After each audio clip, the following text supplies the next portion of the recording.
We've all been talking about trying to keep phosphorus out of our water. Now we're going to talk about deliberate addition of phosphorus to water and how that creates something called the orthophosphate paradox. And we're going to hear from Emily Remmel, who is NACWA's Director of Regulatory Affairs and spends her time working on water quality, PFAs, biosolids, stormwater, water reuse, and other pertinent regulatory issues happening at the federal level.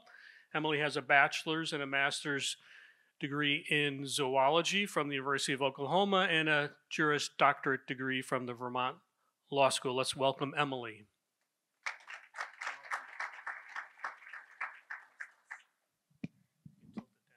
Okay, no, I totally hate podiums. Being 5 foot tall, it's like not a friend. So then I can just. You can go out there if you want. That's okay. I can. Oh, hi everyone. So thanks Ludwig for that very appropriate transition to my talk today. So I'm going to talk about the orthophosphate paradox. I work at the federal level in Washington, D.C. For the National Association of Clean Water Agencies. So we are the wastewater people. My job, as my short little bio illustrated, it runs the gamut from anything from nutrients to emerging contaminants to stormwater. I'm working with EPA headquarters, but we're also up on Capitol Hill advocating for a variety of different resources for municipal wastewater treatment plants. Also stormwater as well in there. Okay, let's see if I can adjust this. Is this right? Yeah, all right, so this is who NACWA is, if you're unfamiliar with us. We have over 350 public wastewater utilities as members. That includes the smallest of the small utilities to the largest of the largest utilities. And so you can imagine the interests vary between our members, but they're also very similar in some respects. And so the story I'm going to talk about today is sort of an interesting story, and I think you guys will appreciate this as you guys have been talking a lot, I think, about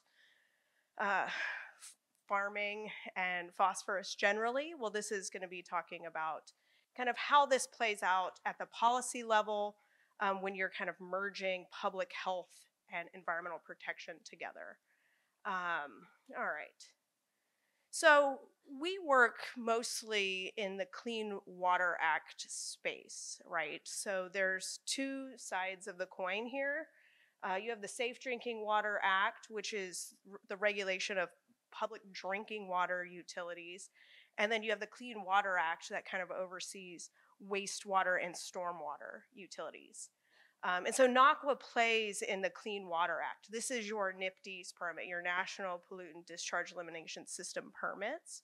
Whereas in the Safe Drinking Water Act, you're dealing with national water regulations to protect drinking water.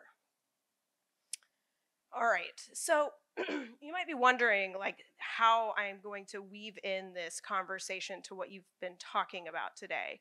And really what it comes down to, the crux of the story is about lead corrosion. So we're going to be talking about the lead and copper rule. I know it sounds kind of very nuanced, which it is. This is a 30-year, in its almost 30 plus years of life, the lead and copper rule was first promulgated in 1991. It's seen a few revisions over the years, but really what I'm going to be talking about is the most recent iteration that gets into this phosphorus conversation that you all have been having today. Okay, so the original lead and copper rule, 1991, the maximum level of lead in drinking water obviously should be 0. Right, you're talking about protecting public health. There's no amount of lead that should be in your drinking water. But that's very difficult to achieve.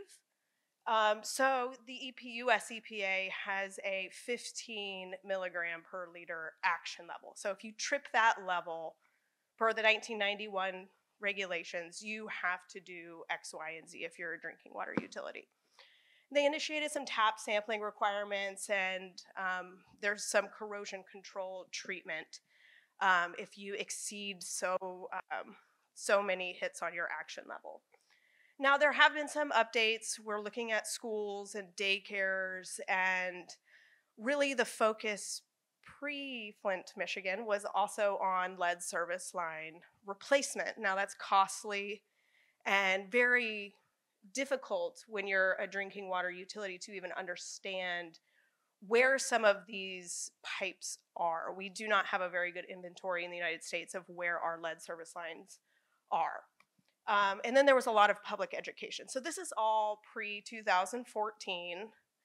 So we'll get into that here in a second. But this is kind of the problem here in the United States is there's a variety of infrastructure across the United States that varies in age, material, and how it's been maintained over the last 100 years. And then you also couple that with a variety of water chemistry.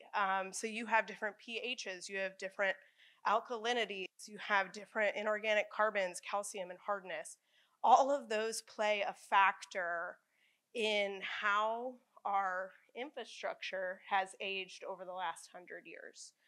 So traditionally, under the lead and copper rule from 1991 and the several iterations that have been at play, drinking water utilities have had the flexibility to determine what type of corrosion control treatment fits their individual localized need, right? So maybe they could adjust the pH, maybe they could do this or that at the treatment level, and they would not have a problem with corrosion and lead leaching into drinking water. That has been NACWA's sort of advocacy point. Obviously, we've got to protect public health, but having this localized flexibility is always key. Then 2014, you have Flint, Michigan, and the devastating consequences of the lack of a corrosion control treatment technique at play.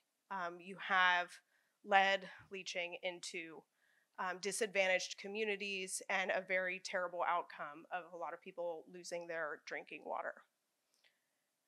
So fast forward to here we are almost 10 years later, and we're still debating the lead and copper rule and how to best achieve the right outcomes. In 2019 was the most recent iteration to the lead and copper rule. It did go through the promulgation stages. It is effective, I think, 2024.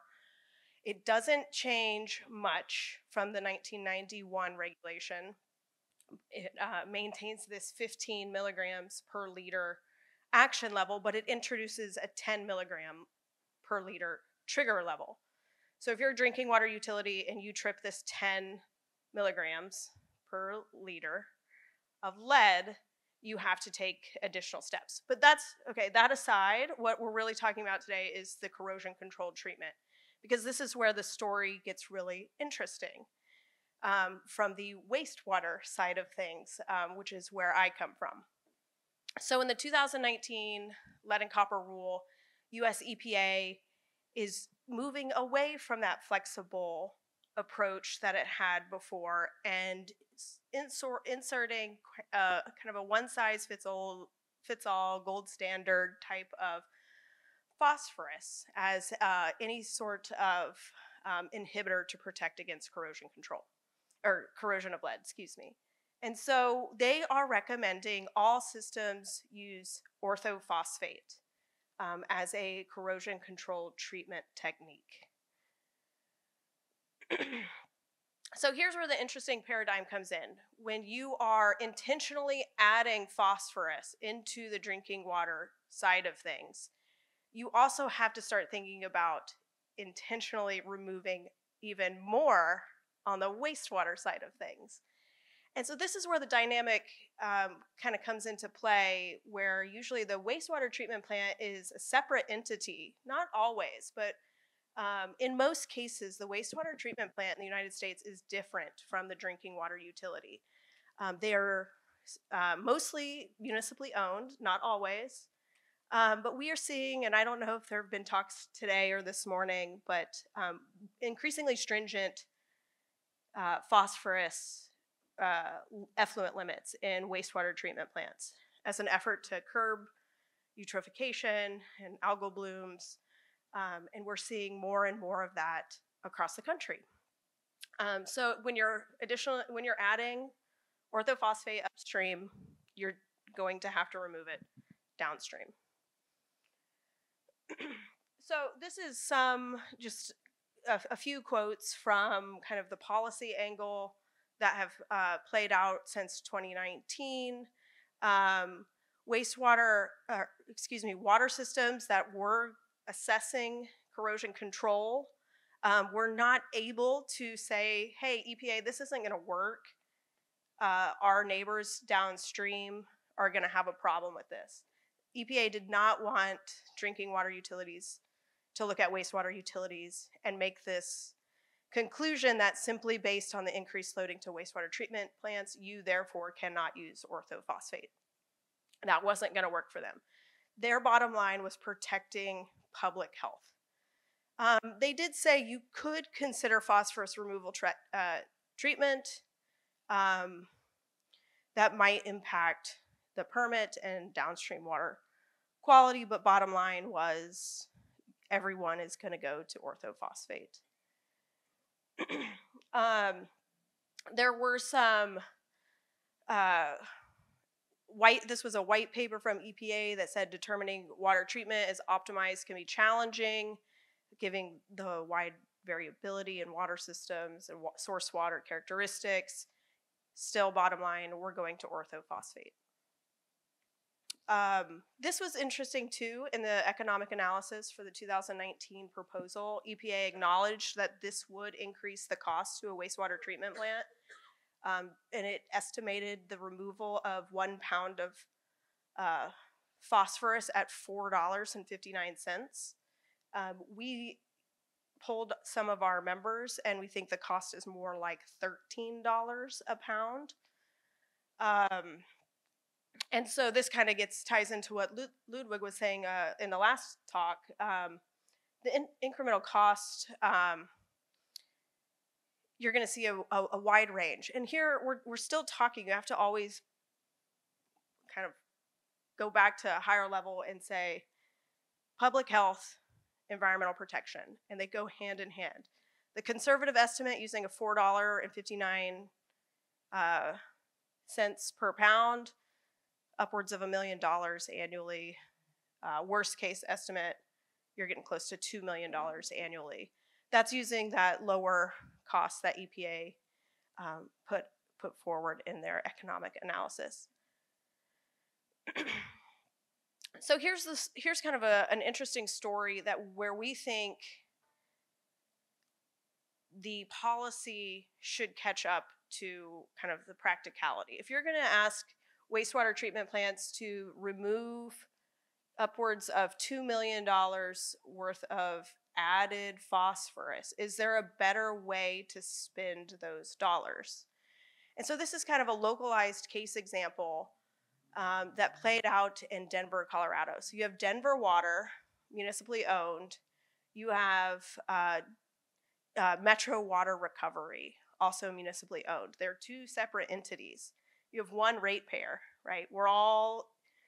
We have a drinking water bill and a wastewater bill and a stormwater bill in a lot of cases. And then you've got the Colorado Department of Public Health and the Environment, who was taking lead from US EPA and mandating orthophosphate as the corrosion control inhibitor in the state of Colorado. Denver has upwards of 84,000 lead service lines in their community. They are conducting an inventory to try to figure out where all those lines are. And they have had several exceedances of lead in the past. But they were not willing to go necessarily to orthophosphate. they used pH adjustments based on their local water quality to protect against corrosion control, or corrosion of lead lines. So they objected to Colorado Department of Public Health and the Environment, and the wastewater treatment plant agreed. And they said, if you go to orthophosphate, we're going to be removing this at a very high cost. We have very low dilution in Colorado, so you're going to have greater phosphorus per volume. So that was an interesting dynamic. So a lot of the concern here plays in lower volume. So we're talking mostly out west where you have low dilution. So what the wastewater utility, Metro, they already have pretty stringent nutrient level limits in their permit. And they would have a significant impact to continue to remove additional phosphorus in the system. So what is interesting here is the drinking water utility has decided to they've gotten a short-term variance from the state that was approved from EPA to go in a different direction by spending the money on lead service line replacement rather than dosing the water with orthophosphate. And it's so far worked. They have adjusted pH and alkalinity. They have not hit the trigger level. They have not hit the action level of 15 micrograms per liter. And then what's interesting here, the money that would have been spent from the wastewater utility to remove orthophosphate, Denver, the wastewater utility, is actually paying Denver Water to remove and replace lead service lines. So it's sort of a community win-win. And from a policy standpoint, it's something that we are advocating that EPA look at. Why spend the hundreds of thousands of dollars every year to remove phosphorus when you can spend hundreds of thousands of dollars to get rid of the lead problem in the first place? So we think it's something that is working. So Denver Metro has hit their targets, their metrics, and the wastewater utility has paid them to replace lead service lines. There is a new lead and copper rule coming.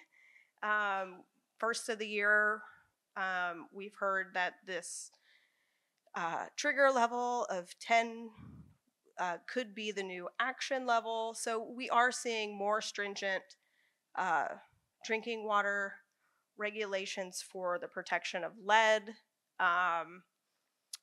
And again, EPA is backing this orthophosphate approach nationwide. We're hoping to use the Denver Water example as a way that a local community can work together and solve a pretty complex problem, yet still protect public health and the environment. Yeah, so that's kind of the timeline there at the bottom. They're going to try and mirror this regulation with the last regulation. I know it's a lot, but it looks like 2024 is kind of when all this is going to come to a head, and we'll have a new lead and copper rule in place. Big picture takeaways. Not all public water systems are the same. Not all waste permits are the same. Yet we all are removing phosphorus, and yet asking for not a one-size-fits-all kind of standard. More phosphorus in means more phosphorus out. And again, there's just significant downstream water quality impacts. And there's one ratepayer. So we think that communities working together through Clean Water Act tools, there's a Clean Water Act provision called integrated planning that allows communities to work together to solve some of these complex problems, is really a good way to get at the lead problem. And that's all I have, so I'll entertain some questions if you have them.